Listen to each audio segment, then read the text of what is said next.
aujourd'hui, je m'arrête au monothéiste. Si Dieu a créé une religion pour que ça devienne une corvée, je n'en veux pas.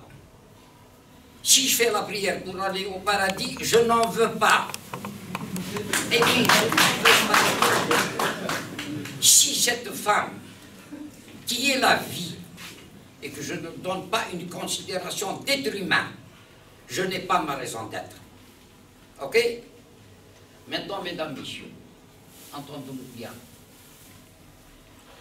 Dans cette vie et dans cette évolution, sachant ce qu'on veut, où doit-on aller, que faudrait-il faire? D'accord? Maintenant, mesdames, messieurs, nous voulons quoi?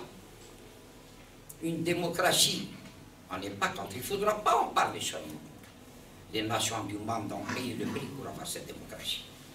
Intellectuellement, ils sont passés à l'acte pour payer le prix. Aujourd'hui, vous êtes content de rouler avec un 4x4. Un 5-5, un 6-6, j'en sais rien, est-ce que c'est véhicule? Ok? Entre-temps, à côté de nous, on n'a pas quelqu'un, un docteur, il est moins payé qu'un policier. C'est pas possible, on n'avancera pas. Quand on a exclu la morale, quand vous voyez un mal, un constat, vous ne réagissez pas, ben vous êtes complice. Voilà, nous sommes complices, j'en suis un parmi vous. Ok? يشوفوا ولادنا ينتشروا في البحر. On reste indifférent, on n'a rien dit. C'est rien, allez vote. عندي طوموبيل. يدي فيش كاين. كاش كشي وشنو هذا القرا هذا؟ سي بو. سي بو. Alors, mesdames, messieurs, j'interpelle votre conscience. Est-ce que vous en avez une ou vous n'en avez pas? Maintenant, j'irai du côté de la femme, qui est notre complément. Et sans la femme, ce monde n'existera pas. Qui trouve au sein des religions, il dit que tu n'as pas rien. Qu'est-ce qui reste dans ce monde? Est-ce que vraiment il y a une vie? Moi, je ne vis pas dans cette société. À moi, je suis un extraterrestre. Alors, je ne me retrouve pas. Eh oui, vous rigolez, écoute, c'est vrai.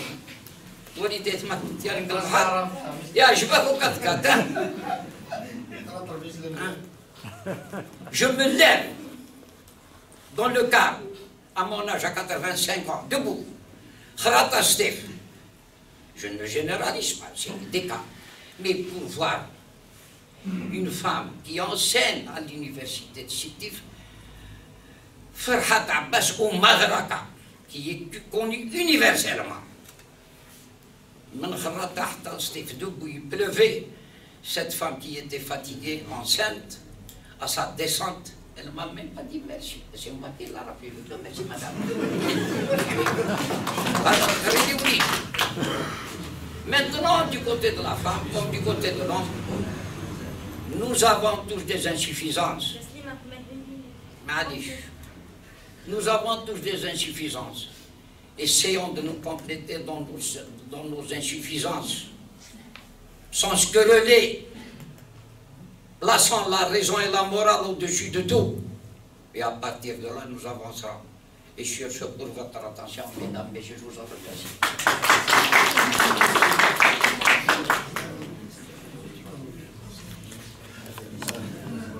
Moi, j'aimerais bien...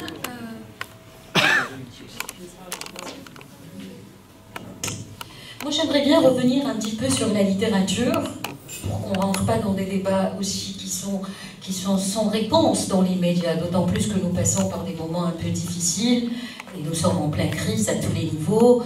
Donc moi, je reviens sur la littérature, puisque je suis là en tant qu'écrivain, en tant que celle qui a écrit des personnages, celle qui a aussi écrit sur Assia Djebar. Et pour reprendre un petit peu... les religions, j'ai envie de revenir sur le livre de Assia Djebar lorsqu'elle a écrit Loin de Médine. Et moi je me souviens quand j'avais lu ce livre, j'ai dit voilà une femme qui a osé plus qu'un imam, je vous l'ai dit. J'ai dit pourquoi? Parce que la féministe, qui est Fatima, la fille du prophète, elle était une grande féministe, celle qui a osé trancher définitivement devant l'oppression des hommes. Elle a tranché pour dire non, je ne suis pas l'héritière d'un prophète, je suis l'héritière de mon père. Et à partir de cette donnée, j'avais l'impression déjà au 7e siècle, nous étions dans un féminisme. La femme a osé le féminisme. Maintenant, moi, je sors des religions. Les religions ne m'intéressent pas. Ma relation avec Dieu, elle appartient après ma tombe. C'est ma relation avec Dieu. Je ne permettrai à personne de s'immiscer entre moi et mon Créateur. Ça, c'est définitivement réglé. Ni tu dois parler comme ça, ni tu dois jeûner, tu ne dois pas jeûner, prier. Ça, c'est pas vos oignons. Ce sont mes oignons avec mon Créateur. Ceci dit, si j'ai envie d'être bouddhiste ou catholique, je ne vais pas le chanter sur les toits. Ça me regarde aussi. Donc ma relation avec mon divin, que je crois ou que je le rejette, que je ne crois pas à la Sartre, etc. Ça, c'est un problème qui me regarde définitivement. Mais seulement ce que la littérature me permet de témoigner, elle me permet de témoigner dans cette femme du 7e siècle qui a osé dire « j'hérite pas le prophète, mais j'hérite mon père ». Donc, la filiation avec mon père, laissez-moi hériter. Et Asia Djebar, à travers ce livre-là, elle a sorti une féministe du 7e siècle pour montrer à la femme d'aujourd'hui combien elle peut être savante, universitaire, avec des carrières et dans une passivité devant le wahhabisme absconse. Et nous payons le prix aujourd'hui avec nos écoles et avec toute la société qui recule. Il n'est pas question de problème de religion. Moi, je viens des parents très pratiquants, ils sont heureux, etc. Avec mon père, c'est une sacralité Dieu, mais avec moi, je me permets de le questionner avec toutes les questions dérangeantes. Et à aucun moment, il se sent attaqué dans sa religion ou attaqué dans sa relation avec son divin qu'il vénère au-dessus de tout, qu'il vénère par-dessus tout. Donc voilà, il y a un moment où nous demandons la liberté, mais pas une liberté pour faire n'importe quoi. Pas une liberté de partir dans tous les sens pour dire voilà, j'ai compris que l'Occident est le meilleur exemple. Non, mes chers messieurs, l'Occident est en panne. On n'a qu'à voir son gilet jaune pour comprendre combien il a séparé la couche riche et la couche pauvre, sans compter la couche des islamistes et des musulmans et des bouddhistes et des agnostiques et compagnie. Donc l'Occident n'a jamais été pour moi un exemple à suivre. Pas plus que ma société, qui est actuellement en pleine crise à tout point de vue, économique, sociétale, sociale, religieuse, mystique, spirituelle, et nous payons le prix. Aujourd'hui, sans cette liberté de la culture, de la littérature, de la musique, des arts plastiques, du cinéma, hélas, où sont les cinémas algériens? Sans cela, nous allons encore croire au Messie dans des mosquées. Et je pèse mes mots. Voilà un petit peu. C'est pour ça qu'aujourd'hui, une liberté, nous ne sommes pas, moi je dis définitivement, nous ne sommes pas dans la modernité. Nous sommes dans un modernisme aliénant. Et nous ne sommes pas dans les traditions de ma grand-mère, l'illettré et l'autre lettré. Nous sommes dans le traditionnalisme aussi qui nous éculé, complètement éculé et suranné. Donc il y a un moment où il faut se poser la question. Nous voulons quoi comme projet de société? Nous, les Méditerranéens, monsieur, plus qu'arabe. Ça ne m'intéresse pas l'arabe ou alors la langue arabe, puisque par moment je remplis des formulaires en arabe, donc j'ai dû employer le mot. L'arabe ne m'intéresse pas, je suis une berbère, je suis une amazigh, je suis une francophone. D'ailleurs, l'arabe, je ne parle pas très bien. Je le massacre si je parle en arabe. C'est un arabe pitoyable que j'utilise. Je ne sais pas parler trop l'arabe. Donc, voilà un petit peu une liberté. J'ai toujours dit... ou alors donner dans le magazine Livresque l'espace à des écrivains qui ont quelque chose à dire. Pas des idéologues, pas des fanatiques dans tous les sens, mais quelqu'un qui réfléchit à une société de paix, une société de tranquillité, de sérénité pour que nous puissions réfléchir. Parce que déjà se poser des questions, nous sommes dans un débat, se poser des questions, mais avoir des réponses avec des certitudes, des fermetures comme ça, comme si l'Occident était le savoir absolu. Non. L'Occident, il est en panne, il sera davantage en panne, et qui vivra verra. Nous sommes en panne, nous le Sud, mais le Nord aussi est en panne. Et voilà un petit peu le revers de la médaille du monde.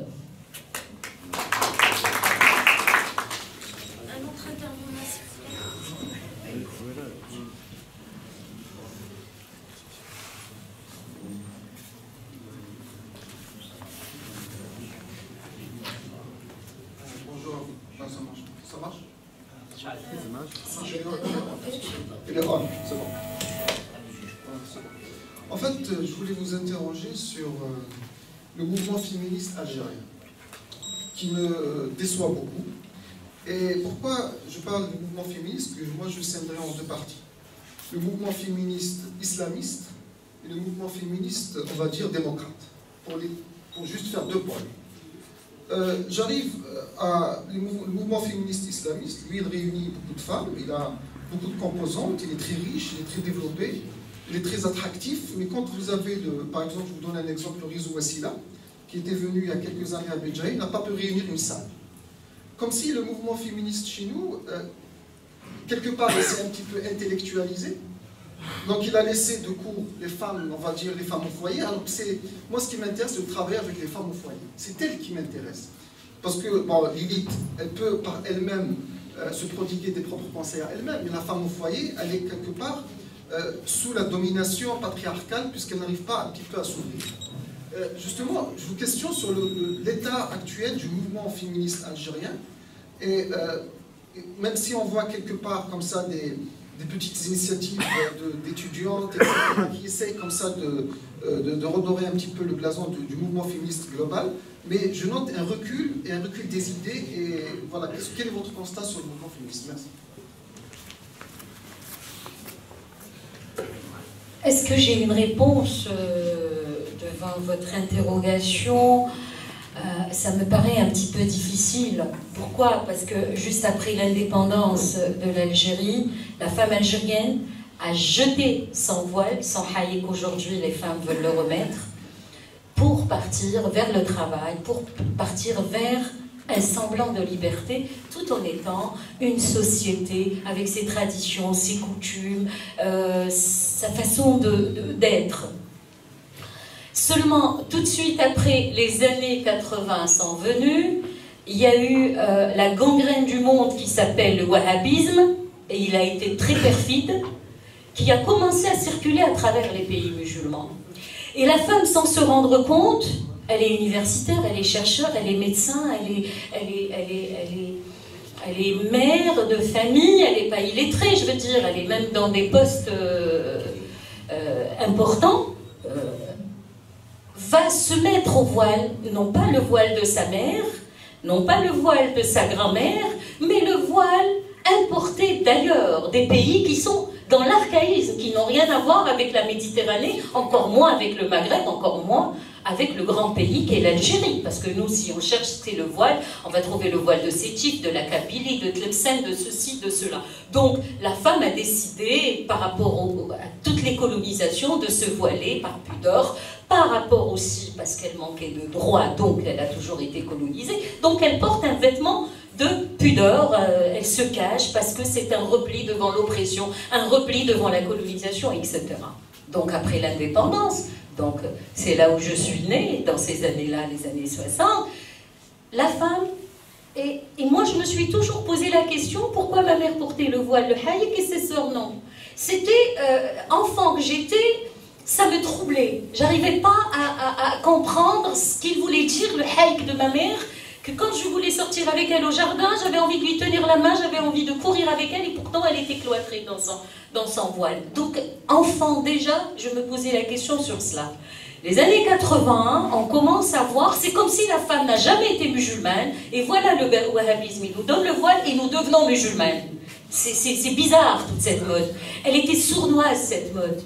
Elle était en tout cas forte dans la communication. C'était une communication de rendre la femme encore un être qui recule, un être mineur. Donc je me voile parce que l'homme c'est un ogre, l'homme c'est le désir, c'est comme si nos relations avec les hommes c'est le désir et pas le désir. C'est comme si nous étions des bêtes de somme et nous sommes face à un désir qu'il faut contrôler par un voile. C'est comme si sans voile, en maillot, en bikini, je ne peux pas me contrôler devant un homme. C'est un peu ça. Et, en fait, comme interprétation, c'est très très lourd en sens. Et donc, la femme, elle n'a rien fait pour se retrouver, se voiler. Moi, j'ai des amies, elles sont douces, elles sont émancipées, elles sont chercheurs et elles portent le voile. Et elles justifient leur voile, qui est en quelque sorte une mode vestimentaire. Aujourd'hui, nous ne pouvons pas nous séparer en nous voiler. De toute façon, nous les non-voilés, nous sommes une minorité. Nous n'avons même pas une plage pour nous baigner. Il faut partir ailleurs pour nous baigner d'abord. Et nous sommes minoritaires. Donc nous ne pouvons même pas revendiquer à quoi que ce soit. Nous ne pouvons que composer avec les voilés, les niqabés, les tchadorés, ce que vous voulez.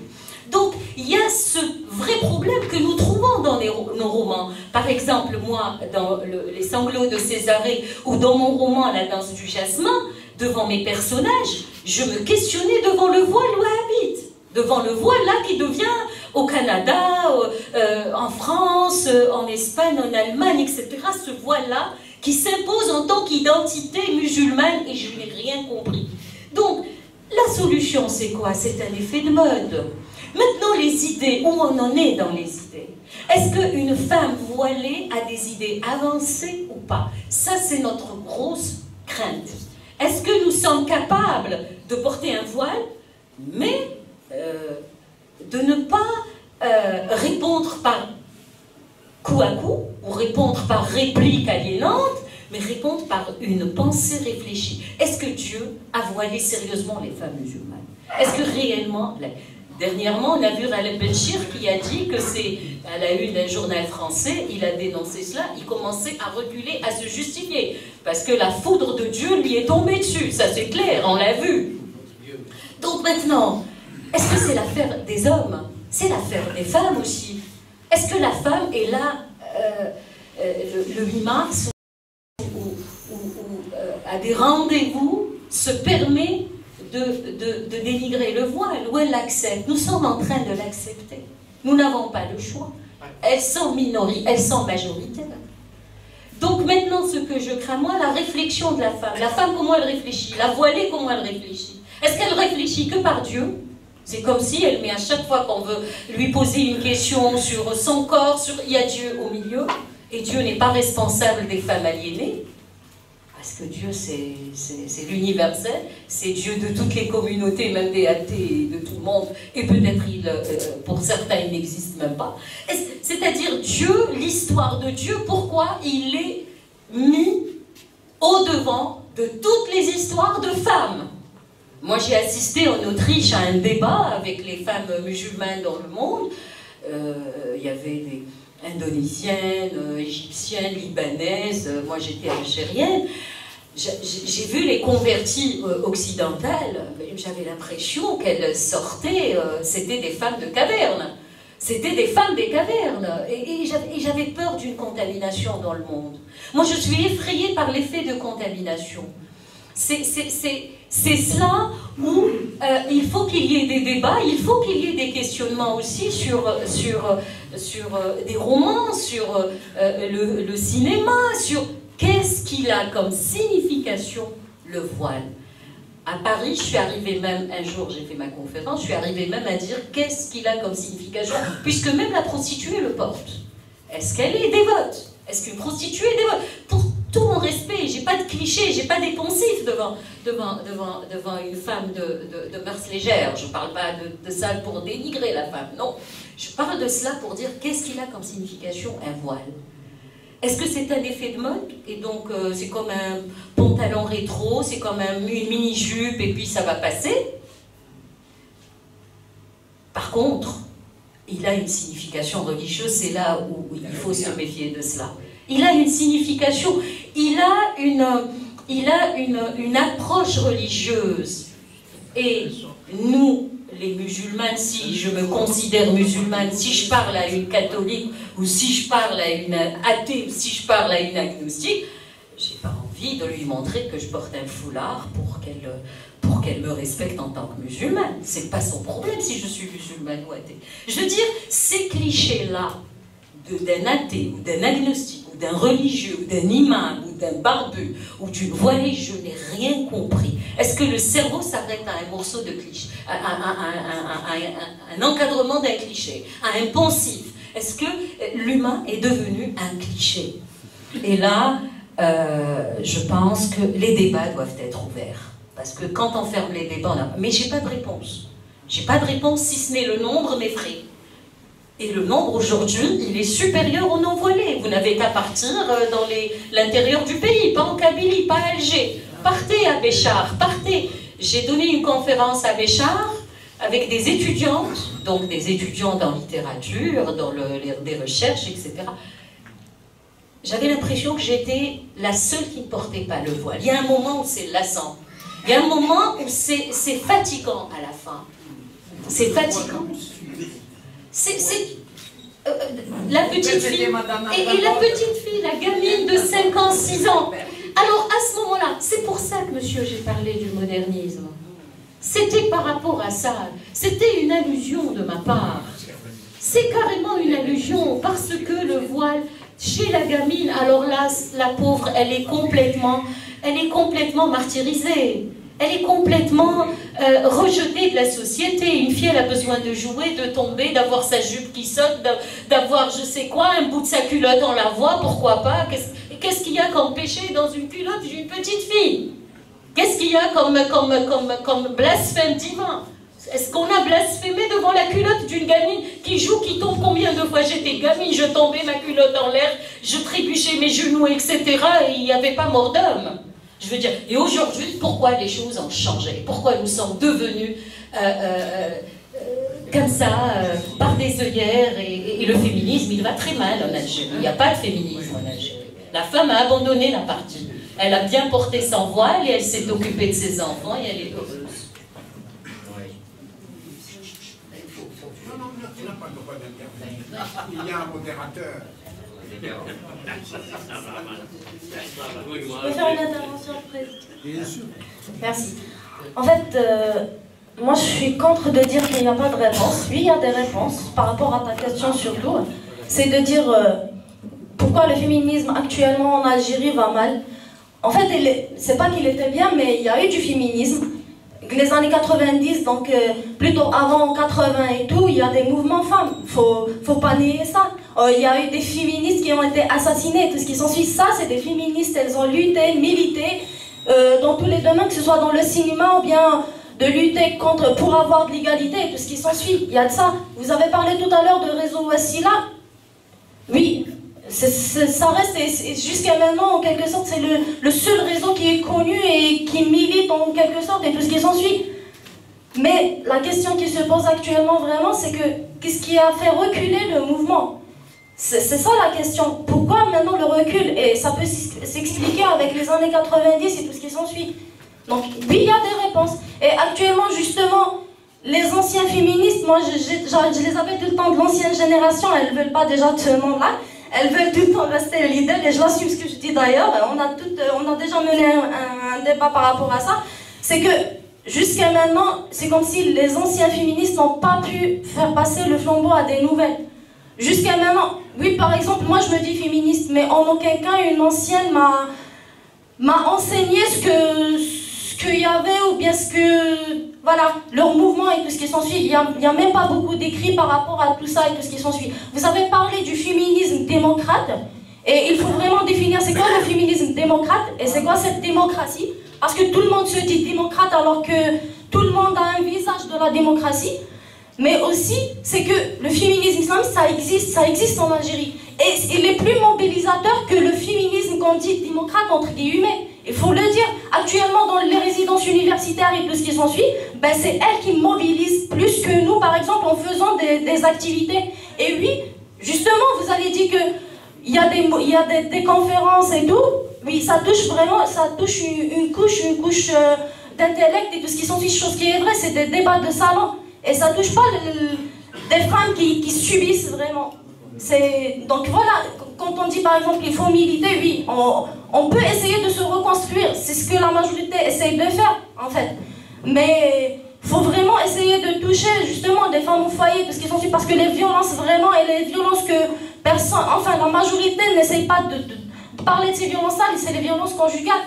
Et pourtant, chaque femme l'a subi et personne n'ose en parler, tout ce qui s'ensuit. Mais vraiment, il faut vraiment toucher cette couche-là, justement. Mais il ne faut pas dire que, voilà, c'est vrai, il y a un recul et tout ce qui s'ensuit. Mais il ne faut pas dire qu'il n'y a pas de réponse. Il y a des réponses à tout. Moi, je pense qu'il y a des réponses à tout. Et il faut les dire, il faut oser les dire. Maintenant, de dire que, est-ce que la femme voilée, en fait, c'est le problème, c'est le fait que les femmes sont voilées. Non, je connais beaucoup de femmes qui osent. Si on regarde les partis politiques islamistes, ils ont plus de femmes dans leur parti, loin de dire qu'elles connaissent le programme du parti lui-même. Non, mais il y a plus de femmes que dans des partis qui se disent entre guillemets démocrates. Donc il faut vraiment analyser cette société-là. Et là, c'est vraiment que tu vas te dire que oui, il n'y a pas de réponse. Et c'est pas qu'il n'y a pas de réponse, mais c'est une sorte d'amalgame. C'est pas normal que... C'est une sorte de paradoxe aussi. C'est pas normal que, voilà, qu'ils se disent islamistes et tout, ils sont enfermés dans l'intérieur, alors que dans les partis démocrates, on trouve à peine 10 à 15 femmes qui sont voilà, qui militent et tout ce qui s'ensuit. Donc voilà, je termine. Donc ce qui vous fait peur, c'est que les voilées soient nombreuses par rapport aux non-voilées, c'est ça que vous dites? Non, c'est pas ce qui me fait peur, c'est les femmes voilées, mais ce qui me fait peur vraiment, c'est le recul des femmes, toutes les femmes. Donc je ne dis pas qu'on doit lutter entre la femme musulmane ou chrétienne ou bien athée, non, mais ce que j'essaie de dire, c'est que faut pas dire que c'est la femme voilée qui est le problème de la société algérienne. Non, il y a des femmes non voilées et qui se renferment, et elles n'osent même pas s'ouvrir, voilà. Et les hommes voilés, vous les avez oubliés. Seulement, il faut faire attention, et là aussi, c'est une nuance. Le voile qu'on porte, on a beau être féministe, hein, et je sais que je connais beaucoup de féministes voilées, quand il y a un féminisme plus le voile, qu'est-ce qu'il a comme signification devant les textes religieux qui sont restés un peu cimentés? Parce que derrière le voile d'une féministe, vous avez des textes qui n'évoluent pas. Donc vous revenez à l'âge de la pierre et vous n'évoluez pas. Donc votre féminisme devient un petit cliché quelque part. Donc voilà un petit peu où peut-être les écrivaines, en tout cas, soulèvent ce... Je veux un féminisme des femmes voilées. Ah d'accord. Pour qu'on s'explique.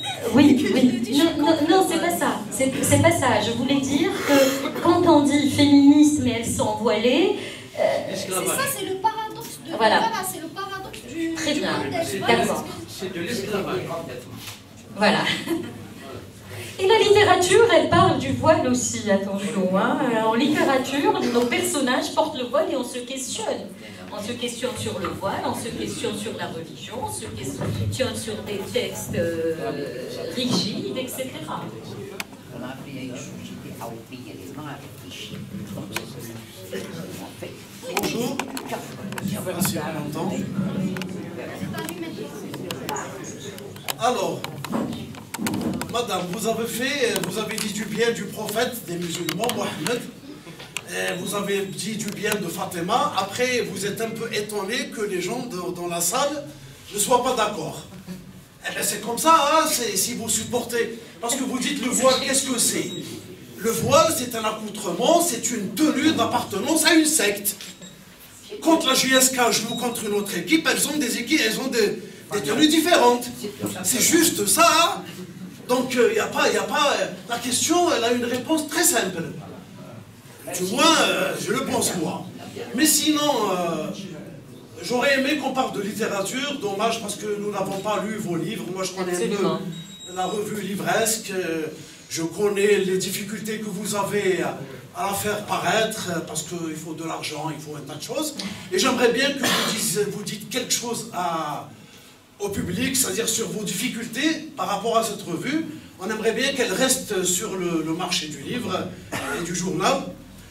J'ai une question à vous poser maintenant, et là vous pouvez me répondre, vous devez me répondre. Parce que c'est facile de dire la nuance et tout. Non, non, non, il y a des réponses, comme elle a dit, mademoiselle Zizi. Par rapport à votre speech, 2 fois, Alors vous avez dit, vous êtes venu en autocar et vous êtes passé par Sidi Riche, c'est la région de votre père, c'est la région d'origine de votre père, et que ça vous a ému et tout, et puis vous avez dit la région de mes aïeuls, au féminin. Je me suis dit, tiens, elle a fait un joli lapsus là. Elle se revendique des femmes, et tant mieux, pourquoi pas, mais en termes de lapsus seulement, c'est ça la nuance. Puis un peu plus tard, vous êtes revenu sur le même mot, mais vous avez encore dit les aïeuls. Donc est-ce que vous croyez qu'il suffit de changer la position de domination dans la société, la femme domine l'homme, pour que les choses marchent? Merci. Je mets 2 fois les aïeux. Si, j'ai entendu. Voilà. C'est vrai.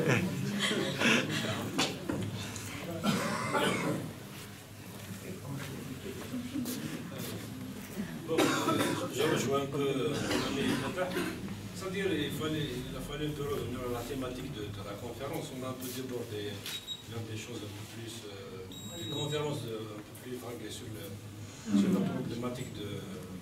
Parce que moi je reviens à Siège Bar. La coïncidence fait que je viens presque de terminer la soirée, son premier livre, paru en 1957. C'est-à-dire que finalement, c'était son premier roman. Elle avait écrit ce livre à l'âge de 19 ans. Donc jamais un autre écrivain n'a fait ça. Et le paradoxe, c'était l'équipe dirigeante du SPLS qui avait tiré dessus sur le livre. Donc ce n'est pas le wahhabisme ou autre chose, c'était déjà la matrice, dans l'idéologie, dans la matrice du FN que nous avons ça. C'est-à-dire l'équipe dirigeante qui a voulu libérer le pays, qui a voulu asphyxier et tuer dans l'œuf l'indépendance. C'est-à-dire, en pleine guerre d'Algérie, en 1957, on a voulu l'interdire. Donc, c'est-à-dire que la trajectoire est facile à deviner. Comme on a tué la dernière fois, comme on a tué en 1958. Donc, tout le problème de l'Algérie vient de là. Et je vous remercie. Merci. Merci, mon ami. Oui, c'est vrai, avant de parler de wahhabisme, qui est un fléau récent un peu de ces dernières années, j'ai envie de parler aussi du patriarcat. Le patriarcat n'a pas été toujours l'esprit de l'homme dominateur. À travers l'histoire, déjà, nous connaissons cela, à travers l'histoire de l'humanité. Qu'est-ce que vous avez comme nom d'écrivaine à travers l'histoire? On n'a pas grand monde, on n'a pas les philosophes, on n'a pas les prix Nobel femmes, il n'y en a pas beaucoup, des historiennes, il n'y en a pas, des scientifiques, il n'y en a pas. Donc l'histoire déjà elle-même, elle est misogyne. Il faut savoir le dire. Et moi, quand je dénonce la misogynie, c'est pas pour culpabiliser l'homme et dire voilà, nous sommes sur les bancs des accusés. Voilà, la femme, elle est définitivement victimaire. Elle est définitivement victimaire et l'homme, donc, il est le premier coupable. Moi, je dis que l'évolution... D'ailleurs, Julia Kristeva, la femme à Philippe Solers, qui est philosophe, elle fait très attention aux mots. Pour elle, les mots ont une signification. Et elle n'aime pas parler du féminisme, elle parle de l'humanisme. Parce qu'elle considère que l'homme, quand il a réprimé la femme, où il est injuste avec la femme, la société, elle dégringole automatiquement. Ils sont de facto à deux. Une réflexion.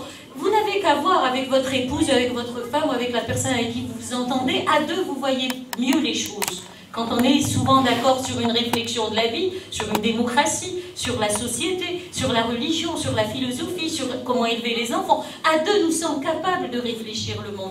Et quand la femme a subi la misogynie, quand la femme a subi les injustices, ça ne rend pas grand l'homme. Au contraire, ça le réduit à un écroulement. La société s'effrite d'elle-même. Donc plus la femme, elle recule, plus l'homme recule aussi. À deux.